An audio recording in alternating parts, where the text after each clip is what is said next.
So hello friends, once again welcome back friends. അപ്പോൾ നമ്മൾ ഒരു അൺബോക്സിംഗ് വീഡിയോ ആയിട്ടാണ് എത്തിയിരിക്കുന്നത്. നമ്മൾ ഇത് അൺബോക്സ് ചെയ്യാൻ പോകുന്നത് നമ്മുടെ HD Audiorush എന്ന് പറയുന്ന ഡിവൈസ് ആണ്. നിങ്ങൾക്ക് എല്ലാവർക്കും അറിയാം, ഒപ്റ്റിക്കൽ അല്ലെങ്കിൽ coaxial to 5.1, അതായത് ഡിജിറ്റൽ ടു അനലോഗ് കൺവെർട്ടർ ആണ്. So friends, without wasting any more time, let's begin.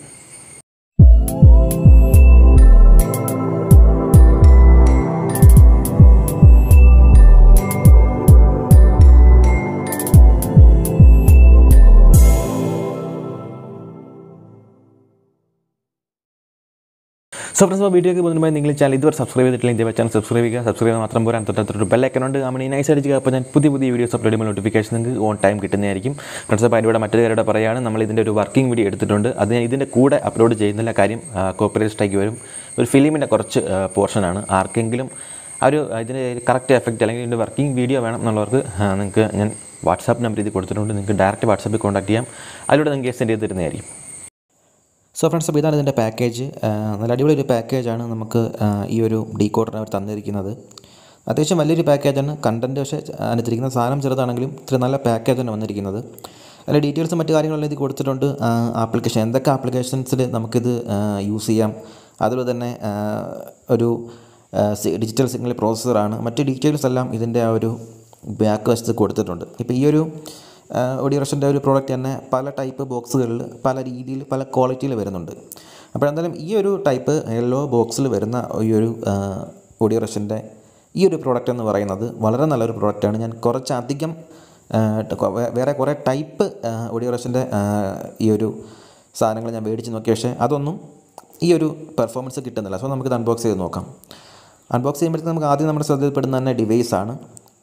Device നമുക്ക് അങ്ങോട്ട് മാറ്റി വെക്കാം. പിന്നെ മറ്റ് സാധനങ്ങൾ ഇത് വരുന്നത് എന്താണെന്ന് വെച്ച് കഴിഞ്ഞാൽ ഇതിൻ്റെ ഒരു അഡാപ്റ്ററും അതുപോലെ തന്നെ പിന്നെ വരുന്നത് ഇതിൻ്റെ ഒരു ഓപ്റ്റിക്കൽ കേബിളുണ്ട്. അധികം ലെങ്ത് ഇല്ലാത്തൊരു ഒപ്റ്റിക്കൽ കേബിളാണ്, പക്ഷേ യൂസ്ഫുള്ളാണ്. പിന്നെ യൂസർ മാനുവലും വരുന്നുണ്ട്. സോ നമുക്ക് യൂസർ മാനുവലിലേക്ക് നോക്കാം. യൂസർ മാനുവലിനകത്ത് വളരെ വ്യക്തമായിട്ട് ഇതിനകത്ത് സപ്പോർട്ട് ചെയ്യുന്ന ഫോർമാറ്റ്സും ആപ്ലിക്കേഷൻസും ഇതിൻ്റെ ഫുൾ ഡീറ്റെയിൽസും ഇതിനകത്ത് കൊടുത്തിട്ടുണ്ട്.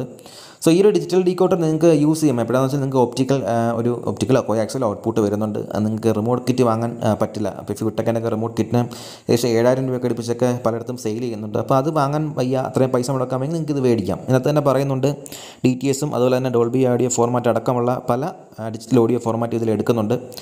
സംഗതി ഇപ്പം നമുക്ക് ബ്ലൂറേ പ്ലെയറോ അല്ലെങ്കിൽ എന്താ പറയുക HD players, PS2, സോണിയുടെ PS2, PS3, അതുപോലെ തന്നെ നമ്മുടെ സെറ്റോ ബോക്സ് ആപ്ലിക്കേഷൻസ് ഒരുപാടാണ്. നിങ്ങൾക്ക് ഇഷ്ടമുള്ള സ്ഥലങ്ങളിൽ നിങ്ങൾക്ക് ഇത് യൂസ് ചെയ്യാം.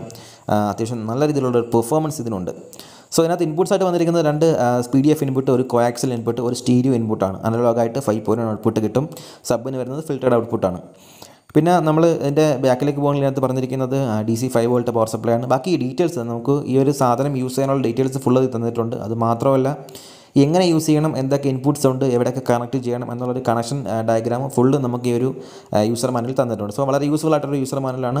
പിന്നെ അടുത്തിട്ട് വന്നിരിക്കുന്നതിൻ്റെ ഒപ്റ്റിക്കൽ കേബിളാണ്. ഒപ്റ്റിക്കൽ കേബിളൊക്കെ പോകുകയാണെങ്കിൽ ഞാൻ പറഞ്ഞു ഓൾറെഡി അധികം ലെങ്ത് ഇല്ല, പക്ഷേ നമ്മുടെ ഒരു ചെറിയ യൂസിനൊക്കെ ഇത് മതി. ഒപ്റ്റിക്കൽ കേബിൾ വളയോ ഓഡിയോ ഒക്കെ ചെയ്താൽ പിന്നെ അത് യൂസ്ഫുൾ അല്ല. സോ കോയാക്സിൽ കേബിൾ യൂസ് ചെയ്യുന്നതായിരിക്കും കുറച്ചുകൂടെ ബെറ്റർ എന്നാണ് എൻ്റെ ഒരു അഭിപ്രായം. സോ ഫ്രണ്ട്സ്, ഇതിൻ്റെ കൂടെ കിട്ടുന്ന ഒരു അഡാപ്റ്ററാണിത്.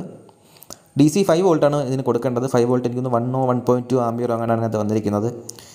ഇതിപ്പം ഇതിൻ്റെ ക്വാളിറ്റി അത്ര മെച്ചമൊന്നും പറയാൻ പറ്റത്തില്ല, ഒരു ഡീസൻറ്റ് ക്വാളിറ്റി എന്നേ പറയാൻ പറ്റത്തുള്ളൂ. പക്ഷേ ഇതിനകത്ത് വേറെ പ്രശ്നങ്ങൾ ഇതുവരെ എനിക്ക് കിട്ടിയ പ്രോഡക്റ്റിനകത്ത് വേറെ പ്രശ്നങ്ങളൊന്നുമില്ല. പക്ഷേ ഞാൻ നേരത്തെ ഒരു പ്രോഡക്റ്റ് എടുത്തതിനകത്ത് ഈ ഒരു അഡാപ്റ്റർ വർക്ക് ആകുന്നില്ലായിരുന്നു. സോ എന്തായാലും അത്യാവശ്യം നല്ല ക്വാളിറ്റിയുള്ളൊരു അഡാപ്റ്ററാണ്. നിങ്ങൾക്ക് വേണമെങ്കിൽ ഇതിനകത്ത് അല്ലാതെ തന്നെ വേറെ 5 വോൾട്ടിൻ്റെ അഡാപ്റ്റർ വേണമെങ്കിൽ മേടിച്ച് വിട്ടും, അല്ലെങ്കിൽ 5 വോൾട്ട് സപ്ലൈ തന്നെ നിങ്ങൾക്ക് ഇതിനകത്ത് കൊടുക്കാൻ വേറെ പ്രശ്നങ്ങളൊന്നുമില്ല. സോ നമുക്ക് നേരെ ഇത് ഡിവൈസിലേക്ക് പോകുമ്പോഴത്തേക്ക് വളരെ നല്ല ഹാൻഡി ആയിട്ടുള്ള ഡിവൈസാണ്. അത് മാത്രമല്ല ഫിംഗർ പ്രിൻറ്റ് പിടിക്കാത്ത രീതിയിലുള്ള ഒരു പ്രത്യേക രീതിയിലുള്ളൊരു കോട്ടിങ്ങാണ് ഇതിന് മുകളിൽ കൊടുത്തിരിക്കുന്നത്. മാറ്റ് ഫിനിഷാണ്, ബ്ലാക്ക് മാറ്റ് ഫിനിഷാണ്. അതിന് മുകളിൽ HD Audiorush എന്ന് രേഖപ്പെടുത്തിയിട്ടുണ്ട്. അത് മാത്രമല്ല ഡോൾബി ഡിജിറ്റൽ DTS എന്ന് പറയുന്ന ആ ഒരു ഡിജിറ്റൽ ഓഡിയോയുടെ എംബ്ലംസ് മറ്റു കാര്യങ്ങളെല്ലാം കൊടുത്തിട്ടുണ്ട്, ട്രേഡ് മാർക്ക് കൊടുത്തിട്ടുണ്ട്.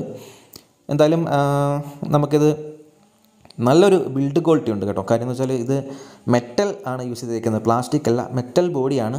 നല്ല ഫിനിഷിംഗ് ഉണ്ട്. വെയിറ്റ് കുറഞ്ഞ ലോ വെയിറ്റുള്ള അലൂമിനിയം പോലുള്ള എന്തോ ഒരു മെറ്റൽ യൂസ് ചെയ്താണ് ഇതിൻ്റെ ഒരു ഫ്രെയിം ഉണ്ടാക്കിയിരിക്കുന്നത്. വളരെ ഹാൻഡി ആയിട്ടുള്ള ഡിവൈസാണ്. ഒരൊറ്റ കയ്യിൽ ഒതുങ്ങിയിരിക്കുന്ന ഒരു ഡിവൈസാണ്. അതുകൊണ്ട് തന്നെ നമുക്ക് ഇതിനകത്ത് വേറൊരു പ്രത്യേകം നമുക്കൊരു അഡ്വാൻറ്റേജ് ഉള്ളതെന്ന് വെച്ചാൽ രണ്ട് സൈഡിലായിട്ടാണ് ഇൻപുട്ട് ഔട്ട്പുട്ടും വന്നേക്കുന്നത്. അതുകൊണ്ട് തന്നെ നമുക്കിതിനെ ഒരു ഈസി യൂസബിളാണ്. കാര്യം അധികം വലിപ്പം അതുകൊണ്ട് ഈ ഒരു ഡിവൈസിന് വന്നിട്ടില്ല. നമ്മൾ ഇൻപുട്ട്സിലേക്ക് നോക്കുകയാണെങ്കിൽ നമുക്ക് ഇതിനകത്ത് 5 വോൾട്ട് DC ഇൻപുട്ട് അവിടെയുണ്ട്. അതുപോലെ തന്നെ സ്വിച്ചിലേക്ക് വരികയാണെങ്കിൽ ഒരു ഇൻപുട്ട് സെലക്ടർ സ്വിച്ച് ഉണ്ട്. അതുപോലെ 2.1 or 5.1 സ്വിച്ചിങ്ങിന് വേണ്ടിയുള്ള ഒരു സ്വിച്ച് ഉണ്ട്. അതുപോലെ തന്നെ സ്പീഡിഫ് അതായത് ഒപ്റ്റിക്കൽ 2 ഇൻപുട്ടുണ്ട്. അതുപോലെ തന്നെ ഒരു കോയാക്സിയൽ ഇൻപുട്ടും ഒരു ഓക്സ് ഇൻപുട്ടും ഉണ്ട്. ഓക്സ് ഇൻപുട്ട് നമ്മൾ യൂസ് ചെയ്യുകയാണെങ്കിൽ നമുക്ക് prologic 2 ആയിട്ട് തന്നെ ഔട്ട്പുട്ട് കിട്ടും. നമ്മുടെ അടുത്ത വശത്തേക്ക് വരുവാണെങ്കിൽ FL/FR, SL/SR, centre sub woofer അതായത് RCA ഔട്ട്പുട്ടായിട്ടാണ് വന്നിരിക്കുന്നത്. RCA ഔട്ട്പുട്ടായിട്ടാണ് വന്നിരിക്കുന്നത്. 6 എണ്ണം ഉണ്ട്. 5.1 RCA ഔട്ട്പുട്ടായിട്ട്. നമ്മൾ ഈ ഒരു ബോർഡിലേക്ക് നോക്കുകയാണെങ്കിൽ അത്യാവശ്യം ബോർഡിലേക്കല്ല ഈ ഒരു ഡിവൈസിലേക്ക് നോക്കുകയാണെങ്കിൽ അത്യാവശ്യം നല്ല ബിൽഡ് ക്വാളിറ്റി ഉണ്ട്, നല്ല കട്ടിയുണ്ട്. അത് മാത്രമല്ല ഈസി ടു യൂസ് ആണ്, പ്ലഗ് ആൻഡ് പ്ലേ ആണ്. കൂടുതൽ കൂടുതൽ കോംപ്ലിക്കേഷൻസോ കാര്യങ്ങളോ ഒന്നുമില്ല. അപ്പോൾ വളരെ നല്ലൊരു ഡിവൈസാണ് ഈ ഒരു ഡിവൈസ് എന്ന് പറയുന്നത്. നമുക്ക് എന്തായാലും ഇന്ന് ഓപ്പൺ ചെയ്തതിനകത്ത് എന്തൊക്കെയാണ് ഉള്ളതെന്ന് നോക്കാം. കാര്യം നമ്മളൊരു സാധനം കിട്ടുമ്പോൾ അത് ഓപ്പൺ ചെയ്ത് നോക്കുന്നത് നന്നായിരിക്കും. ഇതിനകത്ത് ഏത് പ്രോസസ്സറാണ് യൂസ് ചെയ്തിരിക്കുന്നതെന്ന് നമുക്കറിയാം. സോ അതുകൊണ്ട് തന്നെ നമുക്ക് ഇതൊന്ന് ഓപ്പൺ ചെയ്ത് നോക്കാം. സോ ഫ്രണ്ട്സ്, അപ്പോൾ ഇതിനകത്തെ ആ ഒരു ഔട്ട്പുട്ട് സ്റ്റേജിൽ വരുന്ന ഭാഗത്ത് 2 സ്ക്രൂ ഉണ്ട്. അത് ഇളക്കിയാൽ നമുക്കിത് ഈസി ആയിട്ട് ഓപ്പൺ ആക്കി എടുക്കാം. സോ ഞാൻ അത് ഓപ്പൺ ചെയ്തിരിക്കുകയാണ്. ഇതിനകത്ത് അത്യാവശ്യം കാണുമ്പോൾ നല്ല ക്വാളിറ്റിയുള്ള PCB ആയിട്ടാണ് ഫസ്റ്റ് ഇംപ്രഷൻ തോന്നുന്നത്. ഓക്കെ, സംഗതി ശരി തന്നെയാണ്. നല്ല ക്വാളിറ്റിയുള്ള PCB ആണ്, അത്യാവശ്യം നല്ല കട്ടിയുണ്ട് PCBക്ക്. അത് മാത്രമല്ല പ്രോസസ്സർ യൂസ് ചെയ്തിരിക്കുന്നത് സൺപ്ലസിൻ്റെ DTS സർട്ടിഫിക്കേഷൻ ട്രേഡ് മാർക്കുള്ള പ്രോസസ്സറാണ് യൂസ് ചെയ്തിരിക്കുന്നത്. അതുകൊണ്ട് തന്നെ നമുക്ക് നല്ല രീതിയിലുള്ളൊരു ഡീകോഡിങ്ങും പെർഫോമൻസും നമുക്ക് ഇതിൽ നിന്ന് പ്രതീക്ഷിക്കാം. എന്തായാലും സംഗതി ഫസ്റ്റ് ഒറ്റ നോട്ടത്തിൽ ഒന്നും പറയാനില്ല, നല്ല ക്വാളിറ്റിയാണ്. ഇതിന് മുന്നേ ഞാൻ ഒരെണ്ണം മേടിച്ചു, പക്ഷേ അത് അത്ര വലിയ ഗുണമുള്ള സാധനമല്ല. DTS പോലുള്ള അല്ലെങ്കിൽ ഡിജിറ്റലുള്ള ഫയൽസ് ഒന്നും എടുക്കില്ല. PCM ആക്കി കൊടുത്താൽ മാത്രമേ ഇത് വർക്ക് ചെയ്യുന്നുള്ളായിരുന്നു. സോ ഇതങ്ങനല്ല, നല്ല ക്വാളിറ്റി ഉണ്ട് PCBക്കും മറ്റു കാര്യങ്ങൾക്കും എല്ലാം. അതുപോലെ തന്നെ ഡോൾബിയുടെ അല്ലെങ്കിൽ DTSൻ്റെ സർട്ടിഫിക്കേഷനുള്ള പ്രോസസ്സറാണ് യൂസ് ചെയ്തേക്കുന്നത്. സോ എനിക്ക് നിങ്ങളോട് പറയാനുള്ളത്, നിങ്ങൾക്ക് പറ്റുമെങ്കിൽ ഇപ്പോൾ റിമോട്ട് കിറ്റ് മേടിക്കാനുള്ള ക്യാഷ് നിങ്ങളുടെ ഇല്ല എന്നുണ്ടെങ്കിൽ നിങ്ങൾക്ക് ഇത് യൂസ് ചെയ്യാം. നോർമൽ റിമോട്ട് കിറ്റിനകത്ത് കൊടുത്ത് 5.1 ഇൻപുട്ടിനകത്തോട്ട് പിടിച്ച് കൊടുത്ത് ഇത് യൂസ് ചെയ്യാം. ഇത് ഞാൻ ബ്ലൂറേ പ്ലെയറിൽ കൊടുത്ത് ചെക്ക് ചെയ്തു. അതിൻ്റെ വീഡിയോ ഞാൻ ആദ്യമേ പറഞ്ഞു വീഡിയോ അപ്ലോഡ് ചെയ്യാൻ സാധിക്കില്ല, കോപ്പിറൈറ്റ് ഉള്ളതുകൊണ്ട്. നിങ്ങൾക്ക് ഞാൻ വാട്സാപ്പ് നമ്പർ കൊടുത്തിട്ടുണ്ട്. അതിലോട്ട് നിങ്ങൾ ഇതിൻ്റെ വീഡിയോ കാണണമെന്നുണ്ടെങ്കിൽ നിങ്ങൾ റിക്വസ്റ്റ് ചെയ്യുന്ന അതിനകത്തോട്ട് നിങ്ങൾക്ക് വീഡിയോ ഫോർവേഡ് ചെയ്ത് തരാം. ഞാനൊരു ഫിലിമിൻ്റെ ഒരു DTS ഫയലാണ് ഇതിനകത്തോട്ട് ചെക്ക് ചെയ്തത്. സോ അതിൻ്റെ ബാക്ക് വശത്തേക്ക് വരികയാണെങ്കിൽ LED ലൈറ്റ് ഉണ്ട്. അത് ഓരോ ഇൻപുട്ടും നമ്മൾ സെലക്ട് ചെയ്യുമ്പോൾ ഓരോ LED അതനുസരിച്ചുള്ള LEDകൾ ബ്ലിങ്ക് ആവും, കത്തി നിൽക്കും. സോ അപ്പോൾ ഇതൊക്കെയാണ് ഇതിൻ്റെ ഒരു ഓവറോൾ ഒരു ലുക്കും മറ്റു കാര്യങ്ങളും എല്ലാം. അപ്പോൾ ഈ ഒരു മഞ്ഞ ബോക്സിൽ, അതായത് യെല്ലോ ബോക്സിൽ വരുന്ന ഈ ഒരു ഓഡിയോറഷിന് മാത്രമേ ഉള്ളൂ ഈ ഒരു പ്രൊസസ്സർ വെച്ച് വരുന്നത്. ബാക്കിയെല്ലാം PCM പോലുള്ള ഫയൽസുകൾ മാത്രമേ എടുക്കത്തുള്ളൂ. ഇത് dolbydigital DTS പോലുള്ള എല്ലാ ഫയലുകളും സപ്പോർട്ട് ആവുന്നതാണ്, ടെസ്റ്റഡ് ആണ്. സോ എന്തായാലും നല്ലൊരു ഡിവൈസാണ്. നിങ്ങൾക്ക് വേണമെങ്കിൽ നിങ്ങൾക്കിത് മേടിച്ച് യൂസ് ചെയ്യാം. എന്തായാലും ഇതിൻ്റെ വീഡിയോസ് ഉണ്ടെങ്കിൽ നിങ്ങൾ വാട്സാപ്പിൽ കോൺടാക്ട് ചെയ്യാം. സോ ഫ്രണ്ട്സ്, അപ്പോൾ നിങ്ങൾക്ക് വീഡിയോ ഇഷ്ടമായെങ്കിൽ ലൈക്ക് ചെയ്യാനും ഷെയർ ചെയ്യാനും കമൻറ്റ് ചെയ്യാനും മറക്കണ്ട. And don't forget to subscribe my channel. It's me Adarsh from technical solution. മറ്റൊരു വീഡിയോ വീണ്ടും കാണാം. Till then wait and watch.